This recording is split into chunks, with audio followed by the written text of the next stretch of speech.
Hi everyone, good to see you. I'm going to rapidly invite my panellist colleagues to join. We have Lynne Baber, who's the Sustainability Leader at PwC, Sue Lloyd, the Vice Chair of the ISSB, Esther Ann will be online, and Esther is Chief Sustainability Officer at City Developments. We have Mark Lewis, who's Head of Climate Research at Andurand Capital. Please come up, everybody. Andurand Capital, I should say. Please join us. And Dr. Iheanyi Anyahara, who's Director of the Directorate of Accounting Standards Financial Reporting Council of Nigeria. Please take a seat. So, this session is about sustainability disclosures, ISSB standards, and allocating capital to emerging markets. And the short pitch to you is that ISSB standards are coming, and we all need them to work.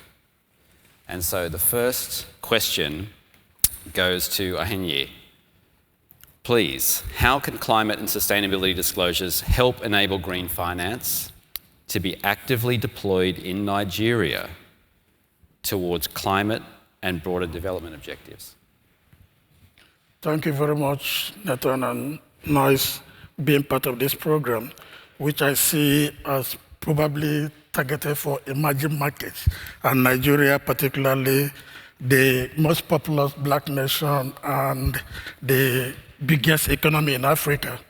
For us to be able to leverage on the green financing, there is the need to have credible corporate disclosure.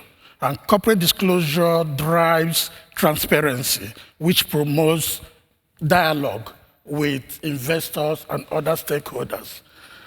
Because of the increase in interest in sustainable development, sustainable finance, or whichever term it is, there became a plethora of frameworks on sustainability, creating some kind of confusion, making people not to be able to adopt a particular one. So the need to have a single set of high-quality global standard will definitely enhance green financing in all economies. I give instance with Nigeria. When we developed some principles by the Central Bank, the Nigerian Securities and Exchange Commission, that generated and assisted in having some green bonds listed on the floor of the stock exchange. Therefore, I see the release of the ISSB, IFRS S1 and S2 to be the major driver of green financing, and which we have the potentials. We have a lot of opportunities. I believe by the time we have, corporate disclosures will be more robust, will be more comparable, and will be more credible. That will drive green financing in Nigeria. Thank you. Thank you. All right, so this is a compelling message, I think. So Nigeria is saying they want globalized standards, and we're in a position in this market to help drive that. So let's think a bit more widely about how we're going to use them. And I'd go to Mark Lewis. So Mark, you've been in this game for a long time. There's probably as much information as in your head as we're going to get from the first few hundred disclosures, or a few thousand perhaps.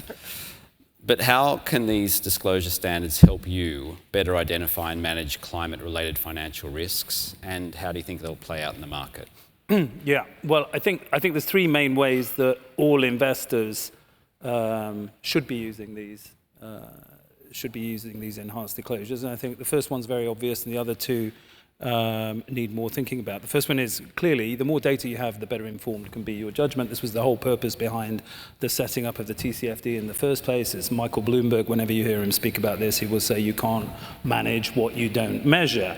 And providing data on the key elements of companies, businesses that impact the natural world or the atmosphere, that have, in other words, to which externalities are attached, is absolutely crucial. Let me give a very recent example of how important this is. We've just been through the biggest energy crisis in the history of Europe. We're not out of it yet, but we've just been through it. And what we've learned coming out of that is that those companies that were managing their measuring and therefore managing their energy consumption have come out of it ahead of the game, right? Because we saw gas prices and power prices in Europe go to 10 times the historic average last summer. That would, and there were many companies, obviously, that faced severe contractions in their output as a result of that. But the companies that were already thinking about this, that were thinking about their environmental footprint, that had the incentive to control their energy consumption per unit of output, came out of it the strongest. So it tells you, first of all, you shouldn't really need a regulatory requirement or a reporting requirement to do this. Good businesses are doing this anyway, because you have to be increasingly future-proof to these kinds of environmental and atmospheric constraints that we all face.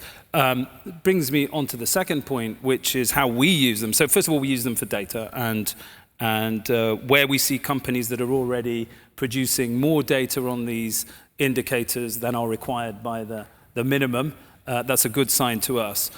Secondly, it really is an indication of management commitment to this area. So the companies that tend to be very hot on this, that are taking it seriously, not only have better environmental performance, they have, over the long term at least, a better financial performance as well. So it's the extent to which companies are committed to this is a very clear indication of how seriously they are taking not just the regulatory requirements today, but the future. That's the key, because we're only going towards a more environmentally constrained future, a natural resources constrained future, and therefore, by definition, at some point, a more politically and regulatorily constrained future as well.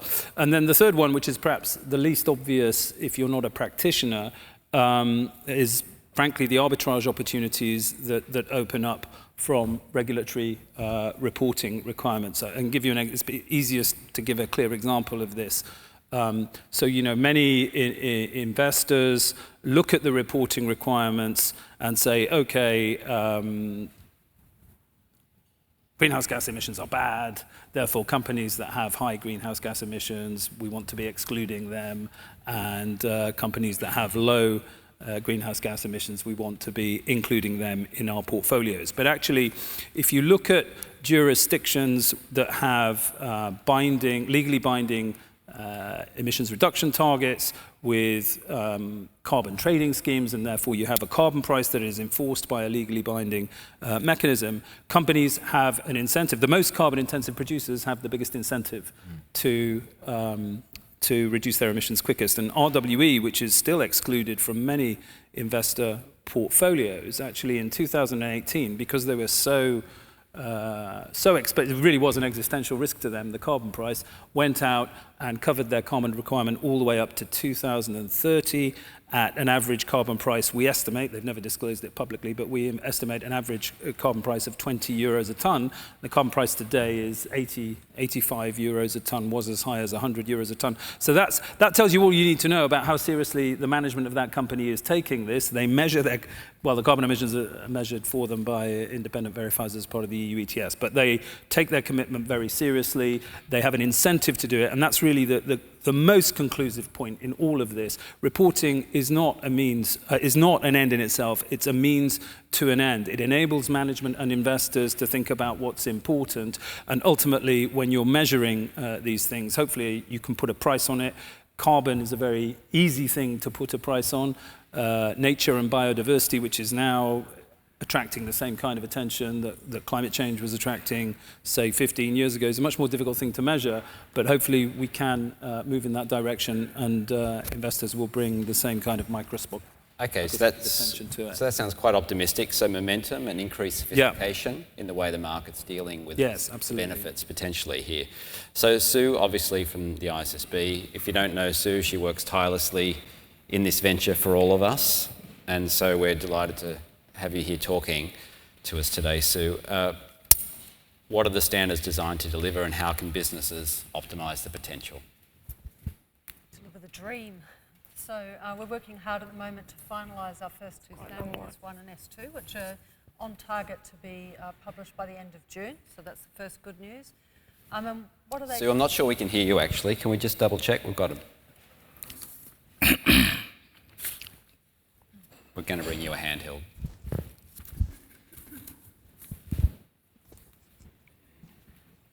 Thank you. Thank you very much. Is that better? That is better. So we're on track to finalise our first two standards, our general requirement standard and our climate standard, by the end of June. And what are we hoping to achieve? So the reason that our board was established was really in response to market demand. So we asked the question, was there a need for a global set of standards to provide information for investors about sustainability risks, climate first, but not climate only? And we got a resounding yes. So what are we trying to achieve? A few different things. Firstly, we want to make sure that investors have the information they need to be confident to make investment decisions, to really understand the risks and opportunities arising from investments as a result of sustainability risks, and to bring the information up to the same sort of level of credibility and quality that investors are used to benefiting from in financial statements. So you can really get investable information. And we wanted to make sure that this was available on a global basis, so that investors with confidence, if they pick up a set of disclosures that have got our brand on the front, can know they can be confident to make valid comparisons irrespective of where in the world the company providing the information comes from. And that's really important for accessibility, and it's been a really important part of our work, making sure that our global baseline that we talk about is a truly global baseline. So we've been working really hard to make sure that what we're asking meets investor needs, but it's a reasonable ask and a credible ask for stakeholders around the world, including in emerging markets. And I think we were delighted that Nigeria was, I think, the first country to commit to apply our standards formally from a regulatory perspective. So that's the investor case, but I'd like to touch on the company case as well, because what's really important with our standards, building on what you're saying, is that it's not just a compliance exercise. And I really, really hope that the way we're drafting our standards, which build on the TCFD recommendations, ask for information about governance, strategy, risk management, metrics and targets, will be really helpful for companies to think about managing these risks and opportunities themselves, and be a really useful way for companies to communicate to the market. Look at me. I understand the risks I'm exposed to. I'm managing them well. This is my strategy. This is how I manage this risk. And look at me. Give me your capital, because I've got smart ideas for how to manage these risks. So it brings the opportunity for companies to communicate to the market on a credible, reliable way, and to attract capital. And that's why, for us, the support of the African Council for Ministers before COP27 last year was really a powerful one.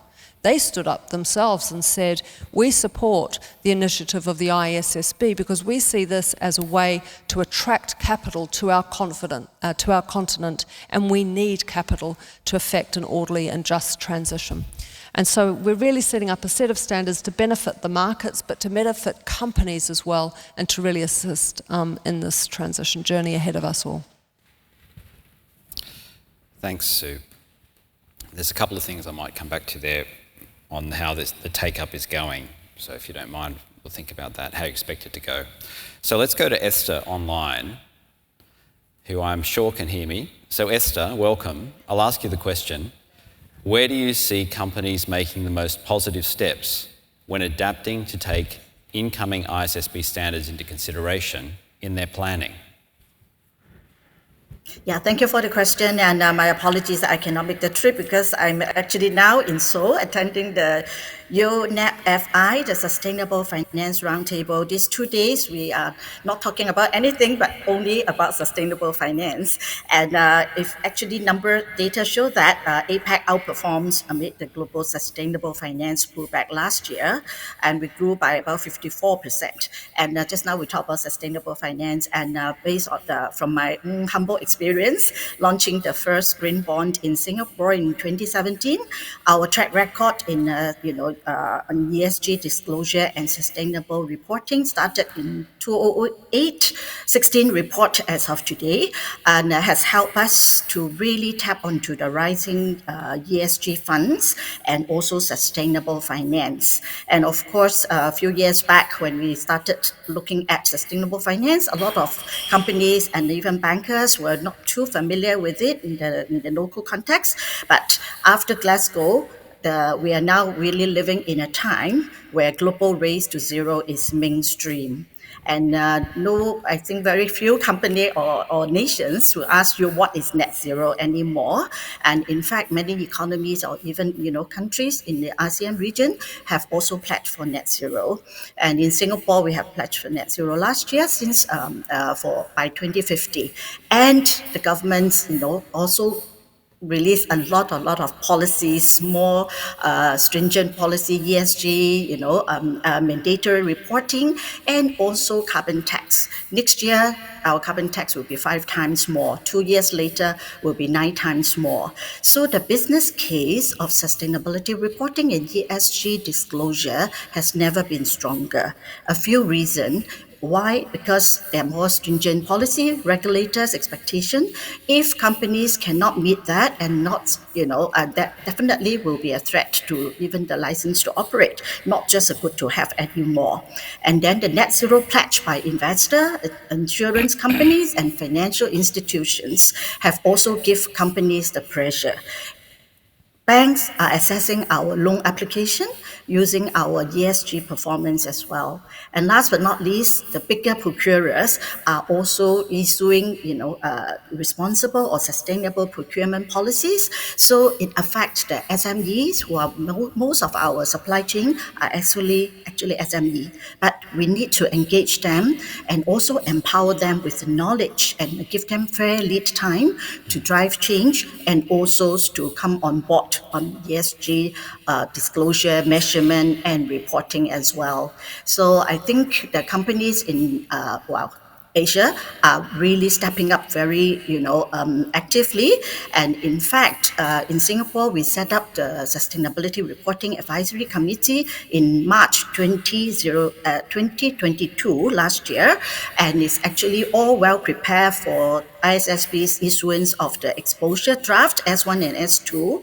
And this committee actually comprises almost 20 members. I have the honor to chair it as a private sector, practitioner, but it actually, comprises members from even BlackRock and investor bank, leading banks, and academic, the Big Four, and listed company, and also non-listed companies. And it is actually led by our government agency, stock exchange, and the central bank, and all. So I would say that in Singapore's context, we are all very well prepared for that, and we have already given our feedback and for the consultation of S1 and S2, and our stock exchange mandatory requirement is already incorporated TCFD. So we are not looking at sustainability reporting as an operational report, but looking at it as like a risk mitigation and risk adaptation. How do we turn risk into opportunity? Put on a forward-looking lens, not just a backward-looking lens. And we are reaching a changing point, not a tipping point anymore, that we can tap onto resources, new technologies and solutions. But we need sustainable finance to make it happen. And in order to tap onto sustainable finance and ESG investment, companies need to present very strong ESG performance. And sustainability report is actually the main communication platform that we have been using for the last 16 years. So I think it's no-brainer for companies to really step up to get ready for the new standards. Thank you. For those of you who don't know, Esther's made a big difference in our global community by building communities around these developments in sustainable finance. So to hear Esther talk about engagement in supply chains and having a base of common information to build understanding, this is a person who has experience. Also the comment on focusing on the substance. These reporting standards are a means to understand risk and transition, the same point that Mark's making. These are very good insights. Thank you, Esther, for that. So let's go to Lynne, whose job it is to try and help the companies that we need to report to do that. So what are the key pieces of advice you're giving to companies around this disclosures journey? Yeah, thank you. And it almost feels like I've been set up, right, with the last person talk about some more of the challenges in terms of actually what are organisations out there dealing with, right, in terms of trying to respond. I completely agree that the case is there in terms of the need for regulation to actually now drive the action that is needed, and reporting is just the outcome of that action. So what am I seeing in the market? What are some of the challenges? And then I will hopefully bring it around to be a bit more positive at the end in terms of, well, what are some of the practical things you can do? I think from an overall perspective, right, if we stand back from this, you know, we're trying to bring non-financial reporting data on a par with financial reporting. This is really hard. You know, we've had over 100 years to get to where we are with financial reporting and that consistency and alignment of international standards. And we're trying to do the same for sustainability information the next 5 to 10. It's going to be difficult. There will be challenges along the way, but it is the right thing to do. My clients at the moment, those I'm working with, you know, data, you know, it's been talked about earlier today, it is a huge challenge, both in terms of the quality of the data that organisations already have, and then actually new areas where they actually don't have this data at the moment. So capturing new data, systems that are just not the same as your financial systems that you use, so the controls, the quality around that data, huge area of focus. The other piece is around skills in the workforce to actually be able to help to respond to this. Now, I'm seeing much more involvement and interest in this area from finance professionals. So I think there's a great role to play for accountants, those in the finance function who understand what investors are looking for from the financial perspective, and also understand assurance and audit. So bringing some of that analytical skill set to this, those skills are scarce. And so it's about how can you upskill, how can you train, because no doubt in my mind, you know, the workforce of today and those coming into jobs in the next few years, they want to be involved in this. So a positive there in terms of attracting talent to come on board and support.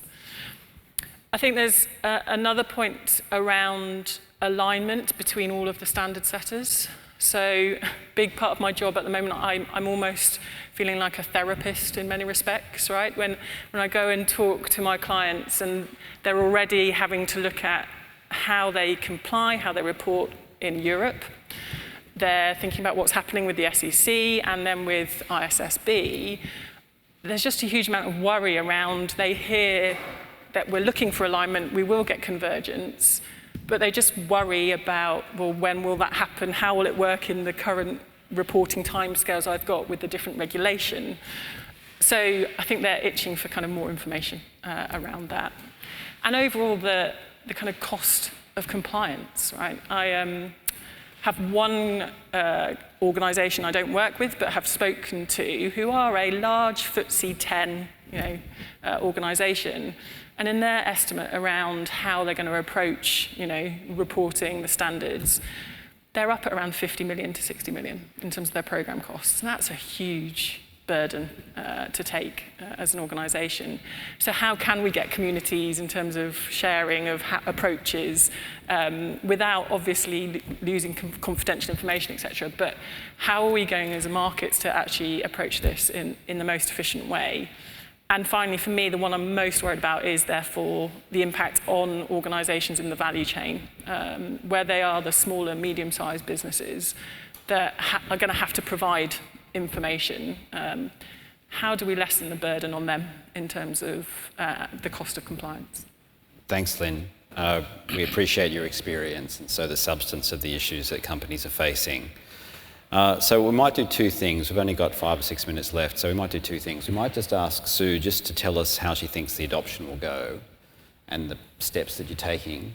And then we might finish off with a view about, you've heard some comments from investors and company supporters in this market.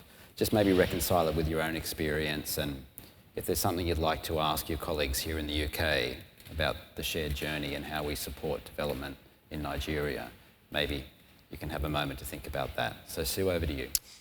Sure. We'll start with Sue and then we'll come to you. So I'll make a couple of comments on adoption, and then I'll respond quickly to Lynne's point on the relationship between our requirements and others, because I think it's an important point, so I'll just touch on that quickly.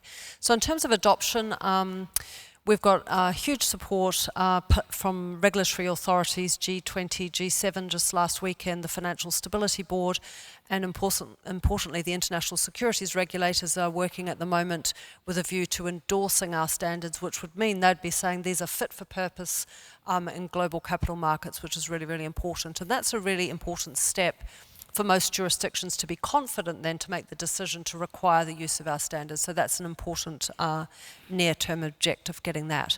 But even in advance of that, we're already seeing a lot of engagement from jurisdictions, which is really positive. I mentioned Nigeria earlier. Esther was talking about Singapore, who've announced their intention to work with our standards. We see here in the UK mechanisms being put in place for the approval for use of our standards, and even further afield, places like Japan, they have shown a work plan where they plan to build on our requirements. So really good uptake for a suite of standards which hasn't even been published yet. So really good signs in terms of jurisdictional adoption. Now, our dream, of course, is that jurisdictions just use our standards and ask companies to apply them, because that's the simplest for all involved, but it's not always such a straightforward story. And in particular, Europe is tricky for us because, to their credit, they were very advanced in the journey and they got going before the ISSB was even created. And so we're working really hard with them to create interoperability. So what we're doing with Europe is going through a very detailed process at the moment of setting our disclosures side by side and going through trying to align as many disclosures as possible, with an objective of reducing the risk of duplication and really trying to come up with methods to enable companies to understand how to navigate between the two requirements. So that's work in progress for us, but we're trying to work on that jointly and for that to be available to support adoption of the standards on a timely basis. And with the SEC, we're in conversations with them to make sure that if and when they set out their requirements, that they are at least representing a portion of our disclosures, again, with a view to reducing duplication. So a positive story, but an ongoing one. That's very good. Very good news, I think optimistic. Okay, so Iheanyi, can you please finish us off from a Nigerian perspective, reflecting on what you've heard in your own journey ahead? Thank you very much. I'm particularly happy because it's given some hope and some understanding, because the transition, in my understanding, takes a lot of issues, and she has mentioned cost implication, changing from where you are to where you are going to be has some constraint, and the trust, the cost implication, the data. But the good thing to take away is that you are going to support in terms of capacity building, in terms of the data, the digitalization of reporting. If we have this infrastructure, I think it will not be resistance, but it will be a matter of awareness to let them understand the importance of transiting from the crude nature going to clean energy, the benefits each entity will get, rather than looking at the cost implication only, because they are looking at the infrastructure that we put in. Like when we adopted the International Financial Reporting Standard, it took some of them huge cost to transit to IFRS, and now we are getting the comfort that there will be assistance in terms of capacity building, in terms of infrastructure. I think we are together in this journey. Thanks. Okay, thank you. So, all right, the story's positive. We're going to get something that can help bind us all together on this transition. The progress is good. We know that it's going to help markets be more sophisticated. We don't underestimate the level of challenge facing companies, and we have to be mindful of that. But nonetheless, we still have to get it done. And of course, I think a nice positive message to finish from Iheanyi, that this can help set up the type of international framework we need to get us the flows of capital to the places we need for sustainable development. So with that, half an hour well spent. Thank our panelists, please.